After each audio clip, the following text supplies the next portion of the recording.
God give you peace.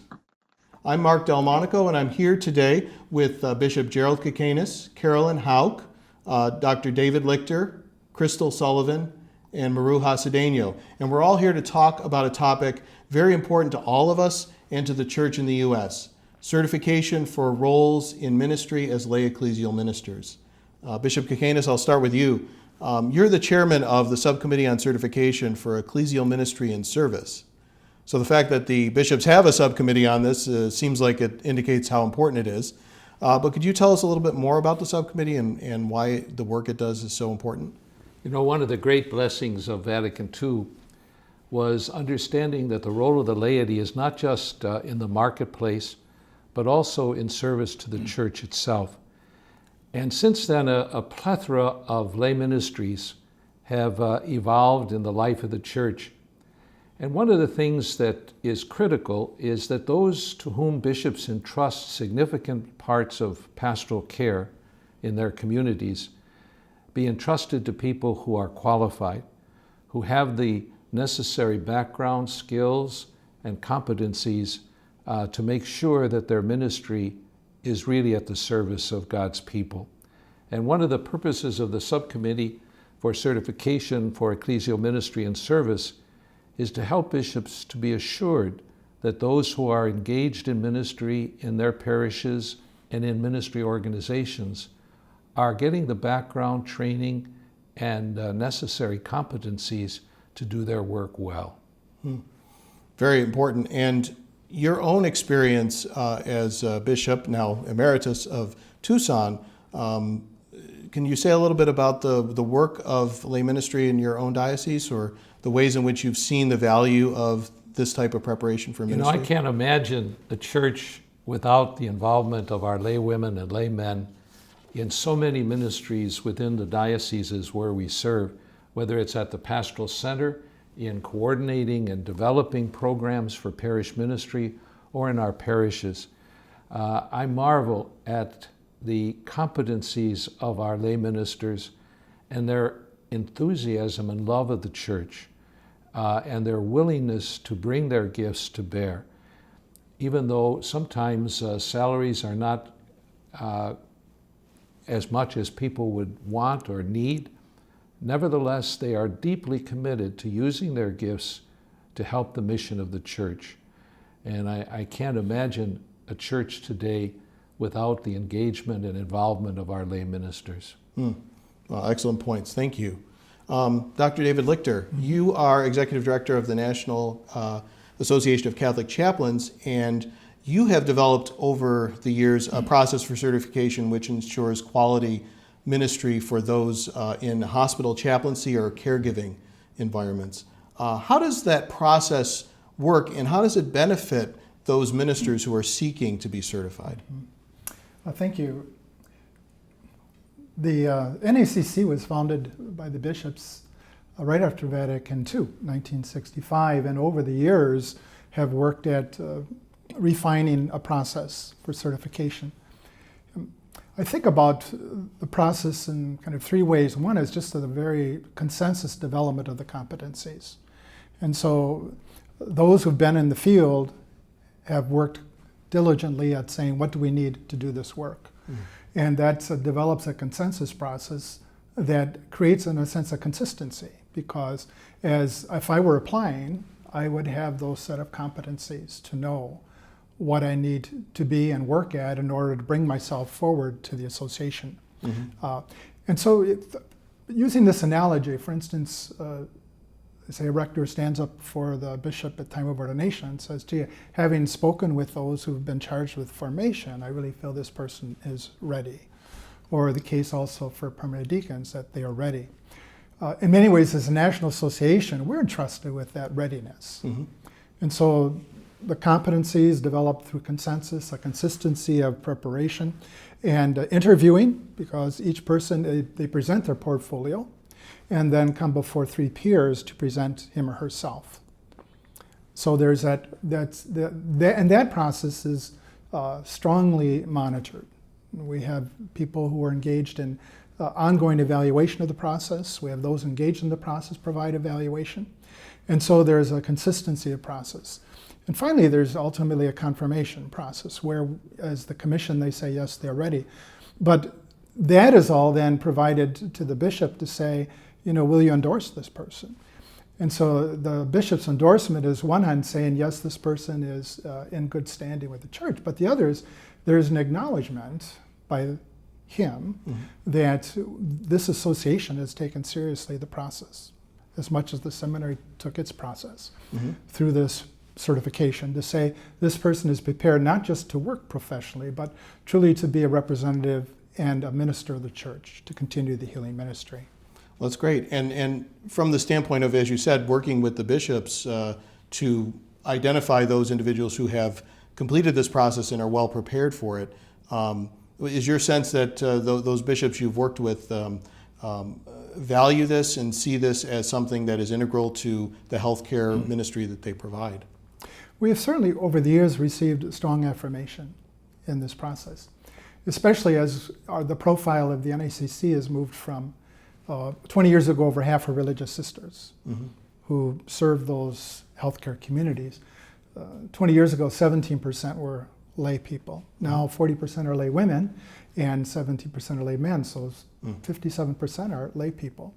And this provides an opportunity for the bishops to recognize even more this very significant role of lay people to provide healing presence to those in healthcare, palliative care, but now really extended care to a variety of other settings, including prisons. So they're hearing from us, and every year on World Day of the Sick, we send a letter to the bishops and saying, here's again are the ones ministering in your diocese, which has been a very appreciative outreach on our part as well, because these individuals aren't working in parishes. They're not working in the ecclesial settings that are normative. They're really working in places that are with great potential of evangelization, because people are on the periphery of life. And again, thank you for your work and sharing a little bit about it.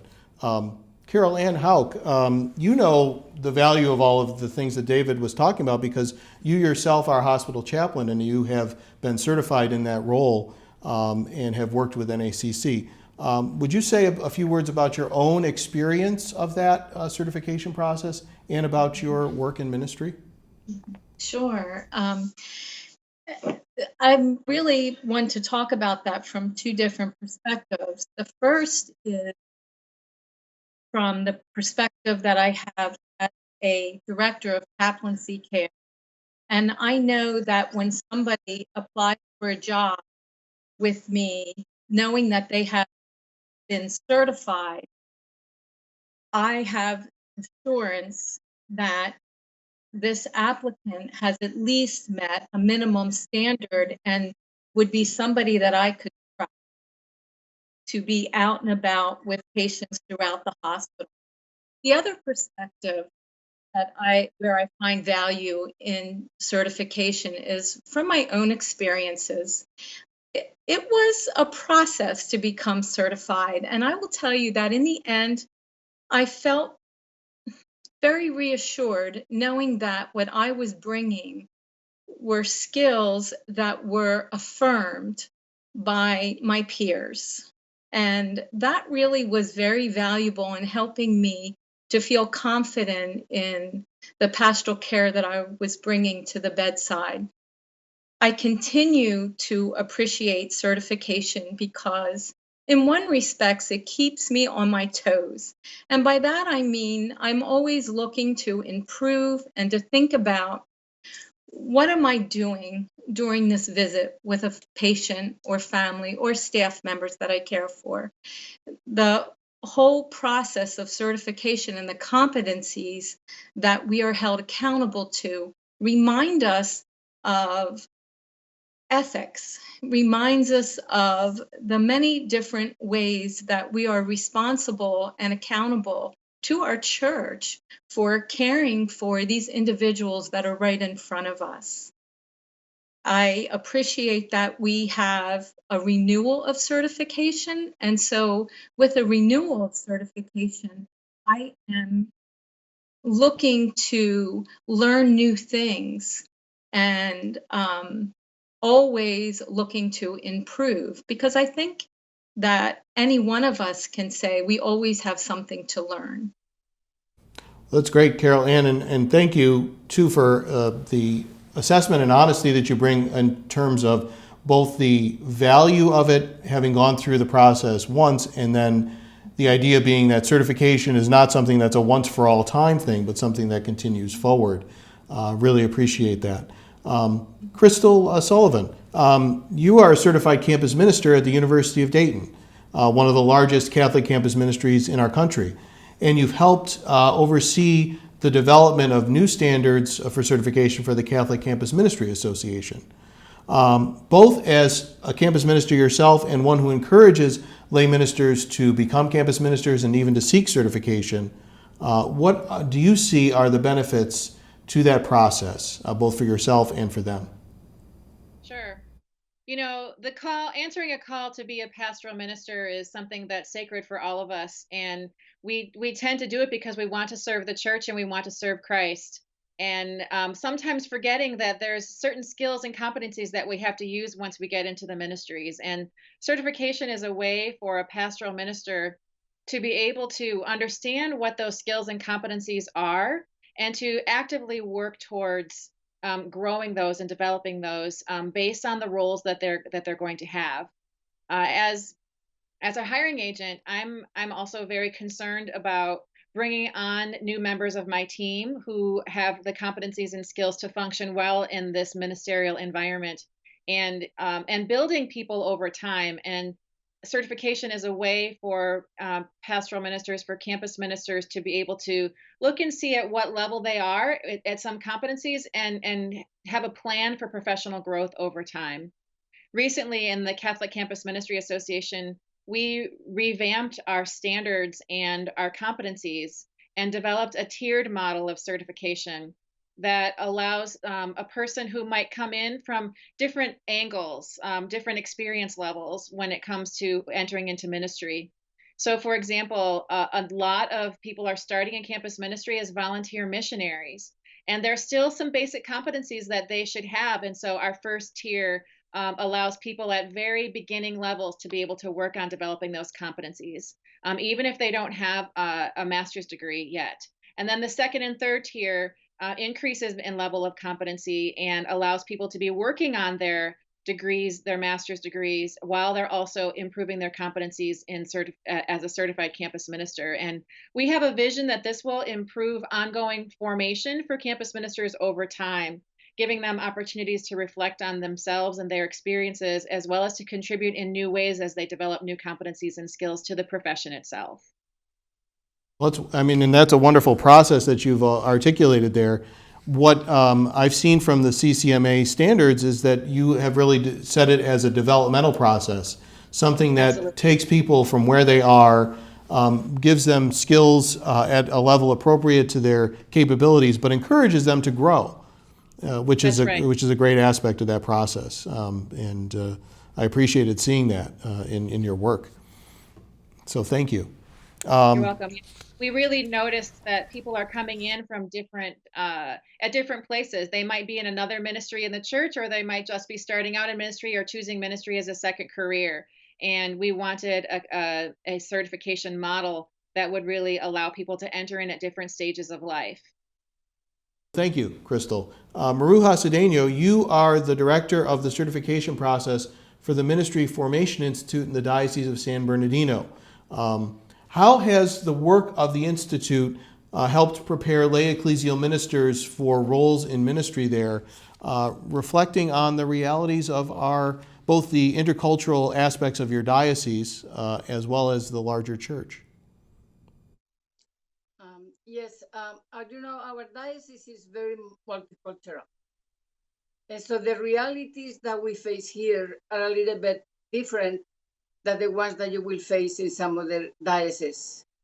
In 1998, our Bishop Gerald Barnes, envisioned a formation institute that it will take into account that particularity of the multicultural reality of our diocese. So the thing that he envisioned was an institute of common formation for everybody, regardless their language and regardless their culture. So that was something completely new. He created the program at two different levels. One for the basic. It's just like Caroline was saying, you have to take into account where people are at different levels in their life, and only also at different levels of education. So for that, we created, the Institute has the two different levels, one basic and one advanced. What is great about our program is that it's provided in two main languages, Spanish and English, but it also provides it in Vietnamese and in the other Asian Pacific languages as they asked for. So the Koreans, they asked for it a couple of years ago, and the program was provided for them in that language. And right now we are working into another program that is going to be in English, but under the Filipino perspective. So this is something that in reality, it has brought up a lot of leadership from the various communities that we didn't have before. So right now also, as the process of certification for lay ecclesial ministry roles, this has been a new step. After so many years of trying different ways, we wanted to ensure that all of our candidates and all of our ministers acquire the competencies, the national competencies. So we use as our base the national competencies and standards for ministry. And as it is right now, we have, this is the first year. We just got the approval from USCCB. So we are very proud and very happy about that, because I think it brought people at a different level for themselves to recognize themselves as real professionals. We don't have universities in this diocese, but that's why the Institute is so important for them. It's a long formation program. Theologically, it's 3 years, and then another 2 more years for the specialization. And they have the theological, the spiritual component and the human component into it. So it really is a very thorough process of formation that gives out to our candidates the qualities and that they need for the ministry. So another thing that is brought this multicultural aspect into the diocese is that all of our ministries need to take the building intercultural competencies for ministry training. So for those who are ministering in a parish at a lower level, not lower, but at a ministry like lectors or catechists, they'll have to go through 1 year. One day of formation, and that is all together, different cultures mix and different languages. The program is multilingual, it's translated as it goes along. And for the ones that are in leadership positions, like directors or coordinators of ministry at a parish, they'll have to go for 3 days, through full days of basic formation in intercultural competencies for ministry. So this is really helping us to create a vision or an ambience in the parish that all the ministers that come through our programs, they are going to be working in a collaborative way when they go back to the parish. They are not ministers for their own culture. They are ministers for the larger church. So that's what we are doing here. Point, Maruja, thank you. And yes, having looked at your standards as well, very impressive program there. You mentioned too, like all of the different cultural communities that are prepared for ministry, and you say that they're in different languages, but it isn't just a matter of translating English to Spanish or English to Vietnamese, right? There is a level of cultural awareness that goes through that. Could you say a word or two about that? Well, this is very interesting that you mentioned that, because yes, just translation doesn't do. And just let me give you an example. we have people that have taken the classes through us in English, and this group of people are Filipinos. So obviously they speak English very well. And a couple of weeks ago, a group of them came to me and said, Maruja, we take the classes in English and there is something missing. And they say, we see the Hispanics taking the classes in Spanish, and the cultural aspect of that is integrated because they are all Hispanics. So it's easy in a way for the speakers to get into that mode. But when we take it in English, we have people from different cultures.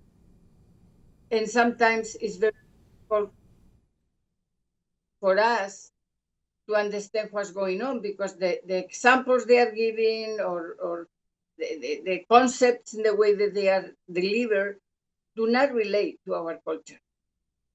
So they are asking, is there a way that we can come up with a format in which the program is provided in the Filipino perspective, in English, but in the Filipino perspective?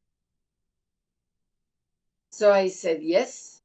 I mean, it has to bring the cultural flavor into it. We all talk about Mary, but it's very different from the way a Hispanic or a Filipino or a European descent is going to be see Mary with different eyes and titles. When it comes to devotions, it's the same thing. Mm-hmm. So yeah, the flavor. I normally say here in my office to the people that work at the diocese, I say, we are eating beans, rice, and meat, but we are all going to cook it in a different way because it's the spice, the flavor that we put, the cultural aspects that it gives flavor to life. So it's the same thing in formation. It gets flavor as you relate more to your own personal experiences. That's a great metaphor. Thank you.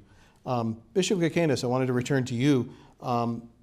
As we look at the U.S. Bishops Subcommittee on Certification for Ecclesial Ministry and Service, how can it be a good resource for these types of programs? How can it be a continuing resource for lay ecclesial ministry in the church today?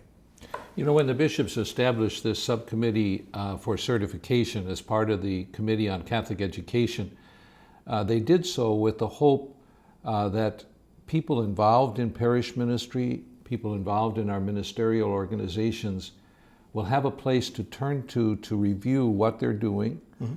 How they're going about it, how they're preparing their lay ministers, so that the subcommittee can, as it were, put its stamp of approval. Yes, this is a comprehensive approach to the preparation of lay ecclesial ministers. There's an attention to human formation, there's an attention to spiritual formation, there's an attention to intellectual formation and pastoral formation, because all those components are critical. And the subcommittee's task is to work with ministry organizations and dioceses to help make sure that those components are well developed and well delivered. Mm-hmm. And I think it serves a great purpose in providing that assurance. And it builds relationships across all of these different organizations. Exactly. Yeah. Carol Ann, you had mentioned a particular anecdote that you thought would be very helpful for us to hear. Please do share that. Mm-hmm. So with certification, when I went for my initial certification, I received a recommendation to increase my knowledge of ethics. So I looked for opportunities for growth, and I ended up participating and completing the National Catholic Bioethics Program. And it really was a way for me to broaden my understanding of Catholic ethics. And perhaps had I not been through certification, I would not have thought that I had a lack of knowledge there. So it really was very helpful for me to receive a recommendation from my committee of areas of growth for myself. Oh yeah, very much so. And again, it highlights the way in which the connections forged in certification, particularly when it's done in conjunction with others who are going through the process, can be very valuable and also lead you to new resources that deepen your own appreciation for the work you're doing. So very appropriate story. As a way of continuing our conversation, we are looking at 2020 as the 15th anniversary of the document statement from the U.S. Conference of Catholic Bishops, Co-workers in the Vineyard of the Lord, which was put out as a resource for guiding the growth of lay ecclesial ministry. One of the areas in which the work that we all do is focused is in the area that they developed in that document around certification. And so as we look in the progress that's been made over 15 years, knowing that we have always more to do, as you think about the work that you've done, the ministry that you've undertaken, the ways in which you've supported others, what is the one or two points that you would offer to our bishops, the body of bishops, and those who are resourcing them as a promotion, I guess, of the work of certification? What words would you offer to them? And I'll just go around the group again. So we'll start with Bishop Kikanis. You know, when the bishops passed co-workers in the vineyard, it was a clear statement on their part about the importance of lay ecclesial ministry and the need for the laity to take their place alongside priests and deacons in carrying out the ministries of the church. Not because of a shortage of priests, but because of the call of the baptized to use their gifts not only in the marketplace in changing our culture and society with the gospel values, but also in the context of the church. And I think when bishops made that clear statement about the value and importance of lay ecclesial ministry, it was with the awareness that lay ecclesial ministers, like priests, like deacons, need to be well prepared, need to have the competencies and skills necessary to serve God's people. And certification was one way of assuring the fact that people aren't just going into ministry willy-nilly, but they are going in prepared. They're going in ready to respond to the pastoral needs of the people that they will serve, whether it's in youth ministry, whether it's in hospital ministry, prison ministry, whatever, in the wide range of ministries that exist in the church. The call for certification was an awareness on the bishop's part that as we entrust now the work of the church to lay ecclesial ministers, we want to be assured that they are qualified, capable, and ready to take up that ministry. Excellent. And that's in recognizing, too, that there are so many different dimensions of preparing people for ministry properly and with the competencies they need to succeed, which are all highlighted in co-workers. David, your thoughts? Co-workers provided not just a framework, it really was a springboard for the professional associations that had been existing for quite a while, that had their standards according to where the profession was. And what this provided was a different lens. The human, intellectual, spiritual, pastoral lens to kind of look at, our professional competencies now looked through the lens of these that are the ecclesial context within which we work and the motivation out of which we operate. It provided a profound exercise on the part of each of our associations to kind of rethink how we envision the work as ministry, as well as how we prepare those who are presenting themselves for the ministry. It's given us an opportunity even more to embrace these ministries as a ministry of the church. And that's been very important because as each of our associations present ourselves to the subcommittee, it's required of us a very, very careful look. In the case of the National Association of Catholic Chaplains, we had to do a good crosswalk between what were the common competencies for professional chaplaincy and look at them through the human, intellectual, spiritual, pastoral, and to say, how do we align? It helped us then to say, gee, here's things we need to add to be betterly, even more a minister of the church. And I think that's given us even a better sense of this, as the last statement of our mission statement says, continue the healing ministry of Jesus in the name of the church. So I think co-workers has provided us not just the framework, but the springboard. And the subcommittee has provided us a means to present ourselves even more in a way that allows us to see ourselves as part of the bigger ministry of the church. And I think it's also allowed us then to be in greater relationship with the church. And to the fact that you mentioned, you speak of in the name of the church, recognizes that this is not just something that one does of oneself, that you are connected to not only to the bishop, but to the wider community. And it gives that sensibility to this process and makes sure that the community, has some say in how you are formed. Yeah. Which and, is, I would say that's a very particular importance to our members, because the settings they work in are not Catholic settings for the most part, except where there's Catholic healthcare. And so you're representing, and you need to not just represent, but you need to feel a part of that church. And so the certification process and the professional body helps us to be a part of that church. Excellent. Thank you. Carol Ann, any thoughts to add as we look back on where Coworkers has led us in the future in regard to certification and its value? When I think of coworkers in the vineyards, I recall a beautiful moment in my practice of chaplaincy. Imagine a young mother about 29 years old who learns at 32 weeks that her baby has died. And the process is for her to come into the hospital and deliver her dead baby and to hold her dead baby. I had the privilege to work alongside her local priest, and together we were able to care for her and her family in a way that I believe truly was the hands and feet of Christ. And what was amazing for me was the trust that her priest had in me.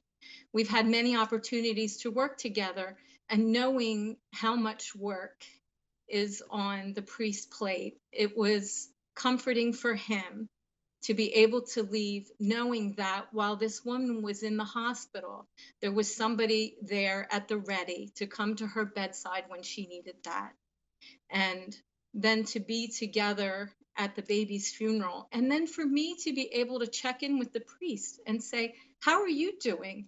I know that he gave his heart and soul to this family and really represented the church and Christ present to his parishioners. And so I appreciated the opportunity, and I know he did too, that somebody else was looking and noticing what he was giving of himself. It's a remarkably powerful story, both of the trust that you engendered in the work with the priest that you did, but also in the care of this woman who was going through such a difficult moment. And appreciate you sharing how certification and the process of your own formation helped, in that. It really is a privilege to work alongside of the priest and to gain their trust, to work alongside them in order to build a relationship with each other. And then that way we are able to help each other. There are things that the priests bring that I cannot bring. And so we really collaborate together to care for people who are really hurting and suffering. And I think it's true that many priests who work side by side with lay people in these ways, speak of that the value that brings to their ministry as well. Crystal, in your work in campus ministry, as you look at the work you've done with CCMA and think about coworkers and its impact, what are your thoughts? So in the Catholic campus ministry process, we have an ecclesial acknowledgement process, which is meant to, which has a vision of putting the campus minister in connection with their local bishop, so that the bishop has an awareness of who's doing ministry on campus and who's really serving alongside in the mission of the diocese on particular campuses. And I can say from my own experience in a couple of different dioceses that I worked in, having to write the bishop or having the bishop have an awareness of the ministry that I was doing, especially when he wasn't the one who hired me, was really important to see the connection between the work that I do as an extension of the work of the diocese and really accountable to the people of God in the diocese. And so I think, certification has the opportunity to put us in stronger relationship with our bishops and put bishops in relationship with with the people who are doing the ministries that they perhaps might not encounter every day, like they would otherwise. So I think that's a great benefit. The other thing that I think is important to recognize is there's been some research done with campus ministers that show that campus ministers who have ongoing formation or who are certified actually stay in the field longer. They have better job satisfaction and they make more money. So, and it's because we are seeking to grow in the field, and we're developing ourselves with opportunities. And I do think that brings some stability to ministries over time. That's really important with especially when we are working in collaboration with institutions like universities or other types of institutions. And I think it really brings stability and long-term positive relationship that we are cultivating on the ground that may not be cultivated otherwise. And it bodes well for the diocese as well. Well, an excellent point too, and your point about connecting with institutions, connecting with bishops, reminds us of co-workers and the important value that the bishops saw in that document of the authorization for ministry that bishops alone can provide to recognize in a public way through liturgy, through their representatives or directly themselves, that we recognize your accomplishments as a prepared person for ministry, and we want to celebrate that. And that's always something we hope to have more of in our work with lay ministers and bishops. Maruja, as you sort of look back on the work of the Ministry Formation Institute, you have been involved in preparing certification standards in many different contexts in some different dioceses even. As you look back on that experience and on what co-workers has meant to you, what are your thoughts about certification or about co-workers? The first thing that I want to say to the bishops is thank you. Thank you for developing the document. And for me personally, it has been a real an affirmation and a recognition of the gifts that people that are serving in the parishes have.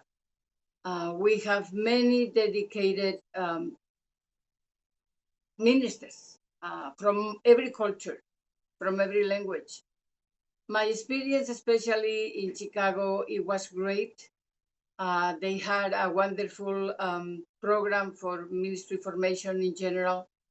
One thing that it was good for me to experience at that time was the openness when Cardinal George, the late Cardinal George was there, that we opened it up not just to the pastoral associates that at that moment were the only ones that were kind recognized as lay ecclesial ministry, but we opened it up. We went through the process for creating it for the youth ministers, also for the catechetical leaders, and for the adult faith formation. So that was a very good way of collaborating among different offices to bring about this particular certification process. Here in San Bernardino, we have done the same thing. For years, the diocese has been already living and implementing the guidelines of the national standards. But what it brought us together this year, or this past year, was the collaboration between different offices, even more offices. We had opened it up, two new ministries, kind of, like in the diocese, were not even recognized in that way at that time, that it was the one for charity and justice, that is for people that are actually coordinating programs of justice and peace in their own parishes. And also the other one that it has been kind of developed, and it's just in the beginning also, is the one that is dignity and life and dignity, that it will minister to those that are in moments of grief because somebody died, or so it's a whole different aspect of ministry that before we were not recognizing in the diocese as a role for ecclesial ministry. So it has been a wonderful experience. As I said, there have been 6 offices collaborating together in working in adapting the common standards to our own need. And each office after that developing their own standard.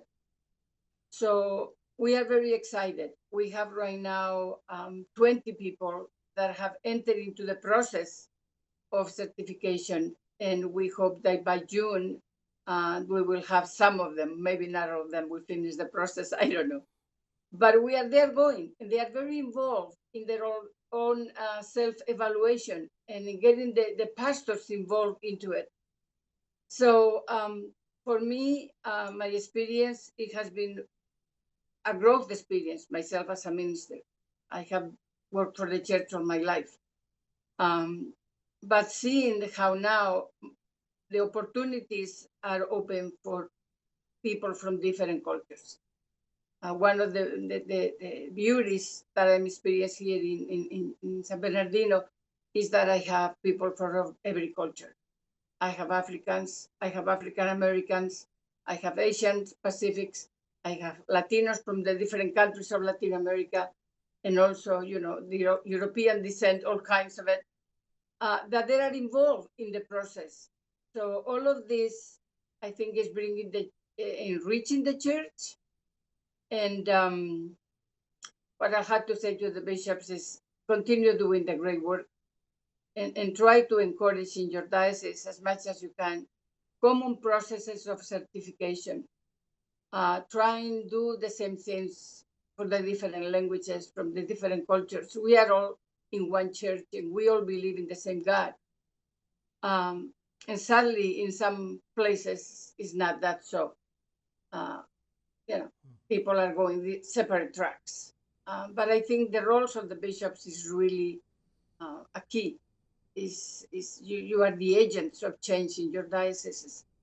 So please use this. God has gifted you with an authority and a power that to make the church better and more like Jesus wanted it to be. Maruja, thank you very much, and we'll look forward to seeing the fruits of your labors there as people continue through the program in San Bernardino. One of the things that I think might be helpful for bishops and those who are pursuing certification is to understand what the subcommittee is. So it's made up of bishops from the major committees of the conference, priests, religious, and laity, especially laity who are involved in ministerial organizations. And its purpose is really to provide eyes on programs and ministry programs to clarify what might be missing, what might be needed. And I think our ministerial organizations have done a phenomenal job in developing criteria for what's needed in their particular ministries. I think that's moving along quite well, and the purpose of the subcommittee is just to work with those organizations collaboratively to say what's strong about what they're doing, what might be some areas for growth and development. One area that I think is still not quite attended to our dioceses. Now, the Diocese of San Bernardino does submit their standards and competencies to the subcommittee, but we don't yet have many dioceses doing that, even though most bishops now have ministry formation programs. That's right.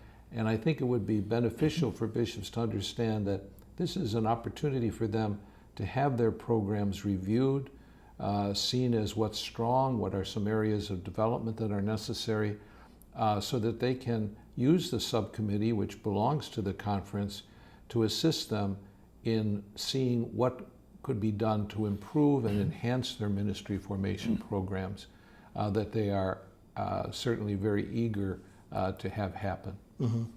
And I think of too, to add to that, that many dioceses are often large or far-flung or have different needs because of socioeconomic realities or whatever. The encouragement we can offer from the subcommittee and from our office is to say, you do not have to be inventing from scratch a program. If you need assistance, we have ways we can help promote that to you and make those available to you in the process. So we want to be a conversation partner and a dialogue partner with you in that effort. I think along with that, the dioceses that have presented have provided wonderful examples of what can be done. And they're there not necessarily as templates, but there's a tremendous opportunity to network with those that already have gone through it. I think of even the development of standards in the diocese for a program. We've got several examples of where the wonderful ones have been done. Even thinking more recently around pastoral care, as we've worked with several organizations to kind of provide pastoral care formation, as kind of sent out to some dioceses, say, could this be helpful? They say, yes. You know? And so the value of having those standards and procedures that the diocese has, there's readily great help and great resources available that could be provided to these dioceses as they consider their own programs for formation and for certification. Excellent. And David, I think that there is a real hunger for people who are out in the ministry to want to receive the education and skills to help them to do a better job. I would offer the importance for lay ecclesial ministry of certification is undeniable. It's also important, at least for Catholic campus ministers, it's not just for lay people. The value of a priest or a deacon going through a certification process, especially for a specialized ministry, can be really important for their success in that ministry, because sometimes the methodologies and the skills that are used and the types of collaborations that they have are a little bit different than they might be in typical parish work or in other ministries.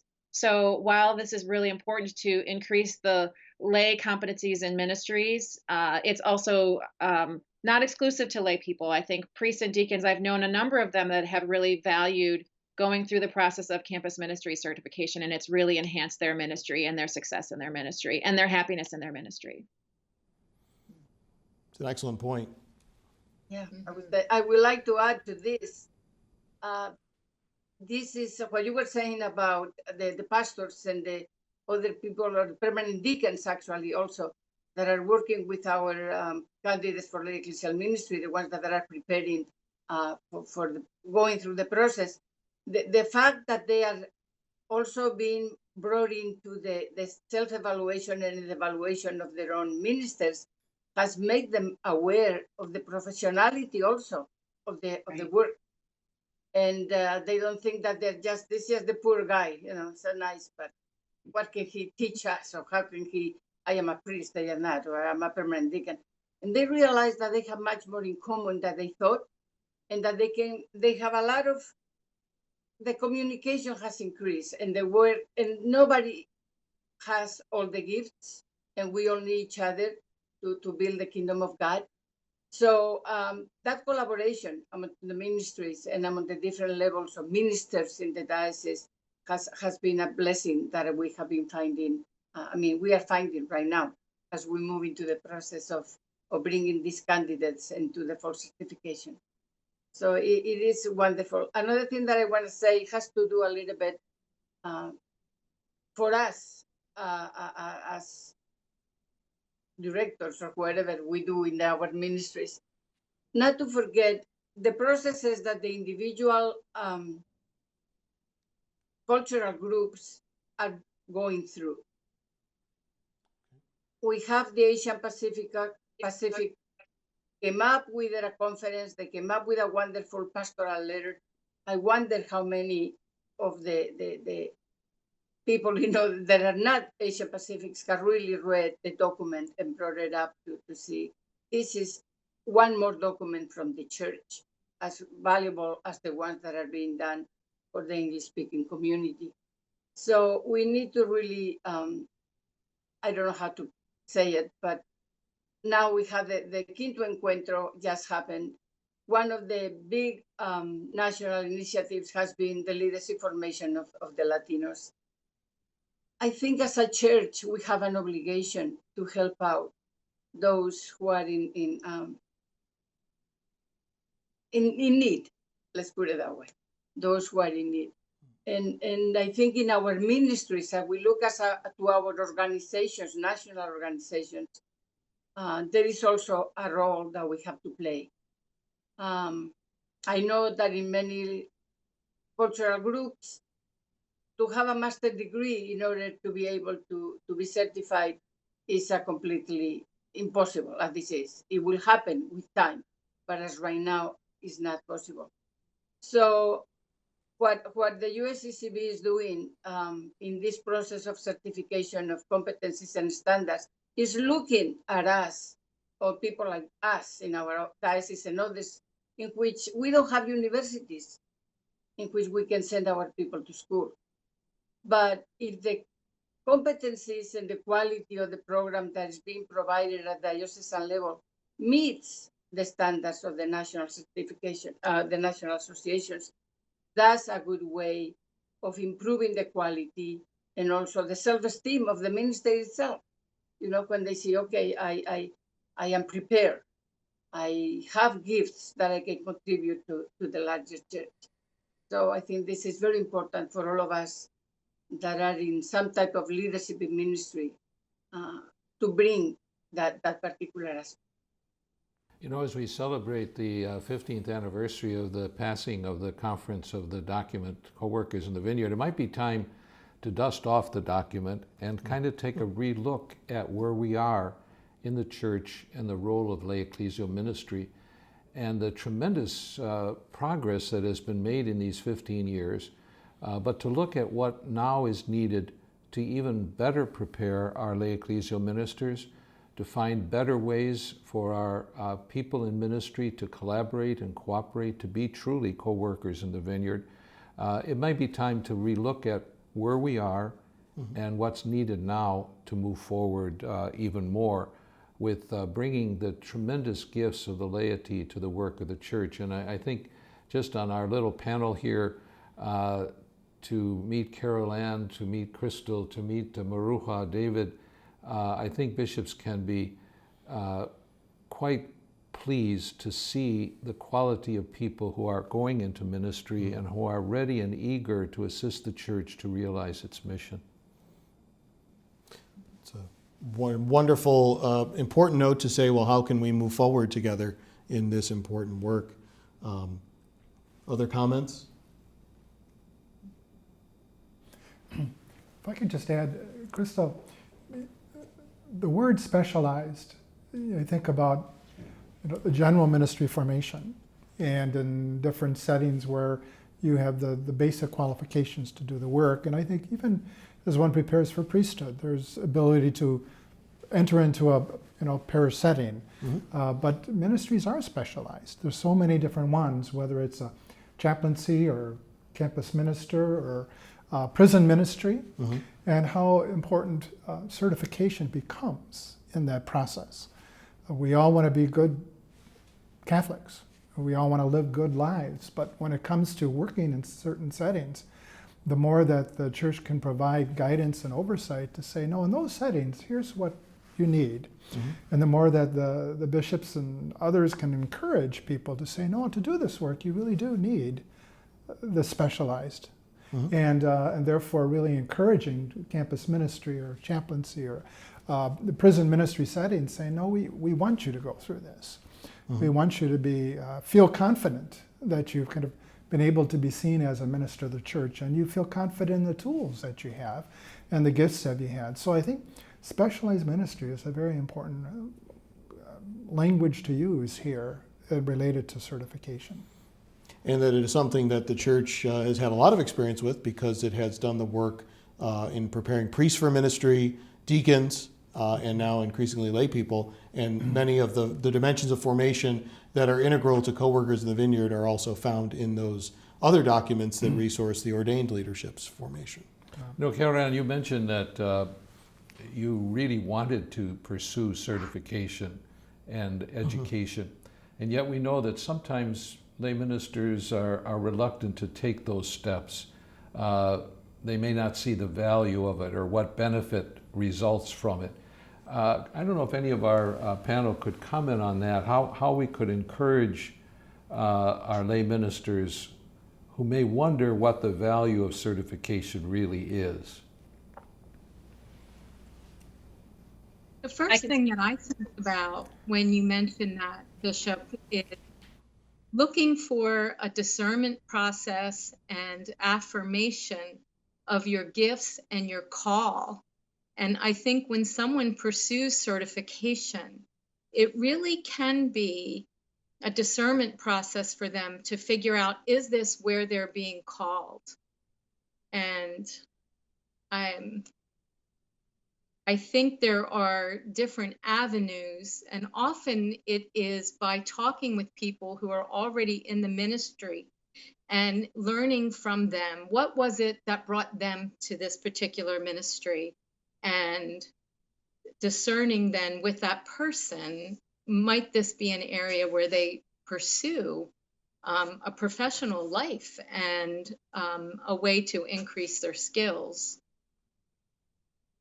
Okay, for us, I think the same thing is for the people that are into the process right now. When we started it, talking about it, the question was, why do I want to do it there?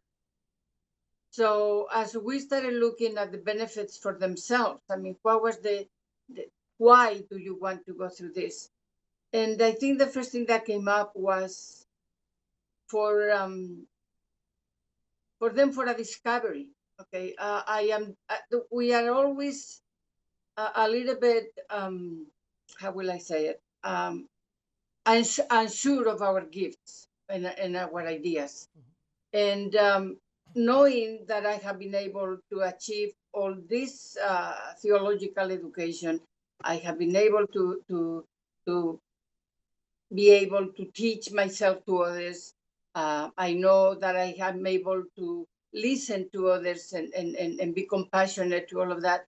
So they looking at their own lives and they see the gift. It is humbling.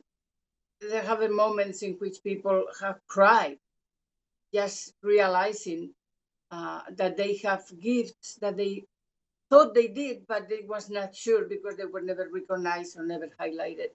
So the certification process, going through the entire thing, is very valuable. Another way in which I can see value for them and what is my benefit? Well, it presents you in front of your pastor in a different light. You have the qualifications. You are a professional. You have a study. You felt the vocation, the call from God to ministry, and you did whatever you had to do in order to accomplish that. So it is a great, I think to me, if it is a great value. And also in the sense of the pastors themselves, when they have to choose somebody to do a particular ministry in their parish. Well, here I have a group of people that have studied, have gone through the process, have received certification. They are qualified to do the job. So I see a lot of benefits actually, and people here are beginning to see it. And there are more and more people asking and inquiring about the process. I also think that I have an obligation as a lay minister that when I see gifts in another person, that I should tap them on the shoulder and say, have you ever thought about a lay ministry? Have you thought about joining this group in the church? I see in you gifts of compassion and empathy, so that we may be a conduit for our Lord to tap somebody on the shoulder. Maybe they had been thinking, I wonder if I would be good in this kind of ministry. And they just need that little urging that I think we can absolutely provide. It's a great point. So- Crystal, did you want to say something? I did, yes, thank you. The personal growth element of it is important, and it's one that I think is easily attainable. I think it's important to recognize the support that we need from the bishops themselves and from other people who are responsible for hiring, that certification and developing competencies for ministry is not a value add, it's a necessity. If we're going to do competent ministry in the church, we have to have avenues for people to develop those competencies and know that there are expectations that they have to live up to in those ministries. And we really do need bishops and people who are responsible for hiring to require that of the people who work for them. And it will take time to build. But this has happened in some aspects of ministry. I know with chaplains, many people wouldn't do chaplaincy work without CPE credits and without the qualifications that they get from that. And so we need to get to a place where we're getting we are getting endorsement from the top, in support of the top of requiring these things as not just a value add, but as a necessity in order to serve in the name of the church in the ministries that we're doing. Well, it's an excellent point, and probably a good one to end on here, but want to thank you for that. Thank you to all of our panelists for your time today and being a part of this presentation. Please be sure to check out the slide at the end of our video. It'll have some information about all of these folks and the websites of their organizations and the work that they do. And be sure to visit the website of the Subcommittee on Certification for Ecclesial Ministry and Service, which we'll put on your screen, for more information about these organizations and others who are approved by the subcommittee. So thank you for listening, and let's be sure to keep all those involved in ministry in our church, laity and clergy, in our daily prayers. Thank you, and God bless.